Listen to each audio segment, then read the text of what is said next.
Hi hello everyone, welcome back to video.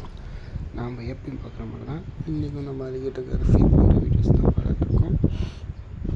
ரெகுலராக watch பண்ணுறவங்களுக்கு தெரியும் நம்ம என்ன வீடியோஸ் போஸ்ட் பண்ணுறோம்னு சொல்லி. அலிகேட்டர் ஃபீடிங் வீடியோஸ், அப்புறமா ரெட் மில்லி பிராட்டாஸ், இன்னும் நிறைய ஃபிஷஸ் ஃபீட் பண்ணுறதுலாம் போஸ்ட் பண்ணணும்.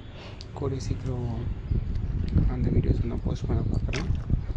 யாருக்காச்சும் நம்ம ஃபுல் கலெக்ஷன் வீடியோஸ் வேணும்னா மறக்காமல் கமெண்ட் பண்ணுங்கள் ஃபுல் வீடியோன்னு சொல்லி. நான் நெக்ஸ்ட் வீடியோஸில் நான் அதுவும் அப்லோட் பண்ண பண்ணுறேன். இப்போ ப்ரிப்பேர் பண்ணிக்கிறேன். கமெண்ட் பண்ணுங்கள் ஃப்ரெண்ட்ஸ் ஃபஸ்ட்டு எல்லோரும், அப்போ தான் எனக்கும் தெரியும் உங்களுக்கு இன்ட்ரெஸ்ட்டாக இருக்கா இல்லையான்னு சொல்லி. ஃபுல் வீடியோஸில் அடுத்த வீடியோ சந்திக்கலாம். மறக்காமல் கமெண்ட் பண்ணுங்கள், லைக் பண்ணுங்கள், ஷேர் பண்ணுங்கள், சப்ஸ்கிரைப் பண்ணுங்கள். அடுத்த வீடியோவில் பார்க்கலாம் ஃப்ரெண்ட்ஸ்.